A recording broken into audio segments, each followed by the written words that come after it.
All right, so first and foremost, we are now 2 days removed from the presidential debate. If you didn't watch it, don't worry. I'm about to give you a little breakdown of what went down. So for those of you who don't know, Joe Biden, Donald Trump went to a little head-to-head debate that was hosted by CNN. Rules were, everybody gets 2 minutes. Everybody will have a minute to respond. Mics will be muted in the event that they go over their time. And then everybody will have a 2-minute closing statement. Really the biggest thing I think was that they were going to have the mics muted in the event they did go over their time. Because last time, I guess he was cutting Hillary off like a motherfucker. So in order to make things fair, they had that mute mic rule. So in any case, I think they were under the impression that this was going to help Joe Biden. There was no live audience. And to say the least, right? If you watched it, you realize that Joe Biden is definitely not the candidate for us right now. Compared to Donald, he's just sharper, smarter, knows how to articulate his points better. He's got my vote, is all I gotta say. So really the biggest, at least for me, the biggest 3 issues that they talked about, let's do 3.5 issues. First and foremost was immigration, right? Our border crisis has been fucking insane. We've let so many illegals in here, into the country that is, and I think for the first time ever, the illegal immigration population has overtaken the U.S. birth replacement rate, if I'm not mistaken. So what does that mean, right? That means that more people came into the country illegally than U.S. citizens had children, which is kind of crazy. And the sad part is that they're using U.S. tax dollars to put these motherfuckers in nice-ass hotels. They're slapping Social Security onto these motherfuckers, giving them fucking prepaid gift cards, giving them cell phones, while we have people here in the United States, veterans who are homeless, addicted, suffering from all kinds of ailments, right? So that's the first and foremost issue. Donald Trump took the W on that, right? The second one was the economy, which is the first thing that they asked about. I don't really need to be a fucking expert economist to tell you that everybody is feeling it under Biden's administration versus Trump's, right? I mean, we can all agree gas was cheaper, groceries were cheaper. The cost of living was significantly less than it is today. So Trump got my W on that. The other one was abortion. So, as we all know, while Trump was in office, they repealed Roe versus Wade, what basically just means that they left the decision of abortion up to the states and how far along they can have abortion. And surprisingly enough, CNN actually asked pretty nonpartisan questions. Everything was pretty balanced. They asked, Joe Biden,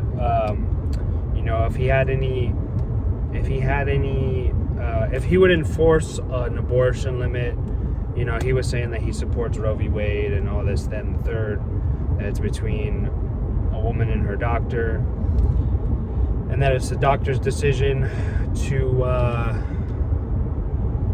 basically enforce whether or not a woman should have an abortion. But for those of you who don't know, late-term abortions are a thing, right? And in New York specifically, I mean, this is a perfect example of a state that allows abortion all the way up to 9 months, even after the baby's born, right? Like, even after the baby has been birthed, doctors have the right, mothers have the right to say, you know what, nah, this ain't for me, and they can unfortunately kill the baby. And it's kind of cruel, and it's kind of sad. It is very much sad, and it's very cruel. But I think what Donald Trump did is pretty good, right? Leave it up to the states. Here in Texas, we have a 6-week rule, where you can have an abortion you know, people are upset because it's like, oh, well, most people don't know that they're pregnant at 6 weeks or 8 weeks, and it kind of doesn't give women an ample time frame to you know, realize whether or not they're pregnant. But in any case, if you're having unprotected sex, bro, or if you're having sex without a condom, you're not using birth control, the chances of you getting pregnant are very likely, especially, I mean, I don't know, maybe I'm just old-fashioned, but tracking the ovulation calendar and all this shit, if you can do that, you don't even got to worry about using contraception, right? Women can only get pregnant within a certain time frame, at least to my knowledge, you know what I'm saying? But I'm not a fucking doctor, so I also don't know. But in any case, it worked for me. I didn't use condoms for the longest time. I actually didn't even, you know, my pull-out game was hella strong, bro. And even then, sometimes I wasn't even pulling out, but it was kind of crazy. As soon as I was like, hey babe, we're having a kid this year, first time, ended up pregnant. So at least from my experience, it works. You don't even need to use condoms or birth control. You just got to not be an idiot to get pregnant.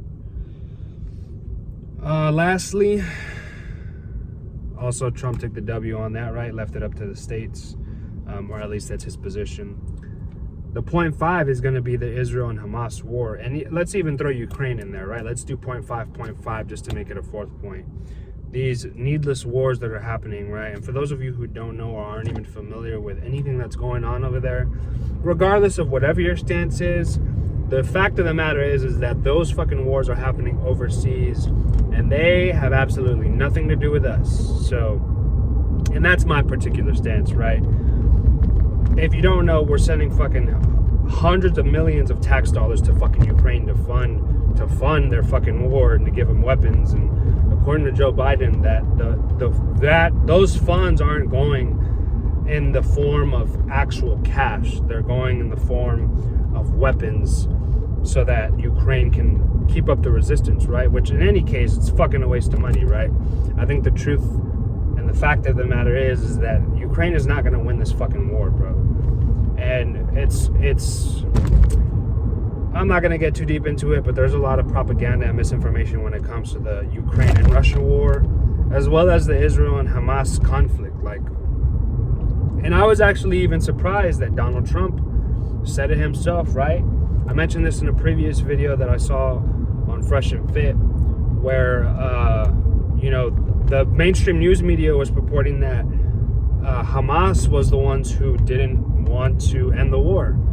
And we came to find out that actually 24 hours after they took the hostages, they were willing to end the conflict as long as Israel was willing to agree to a permanent ceasefire.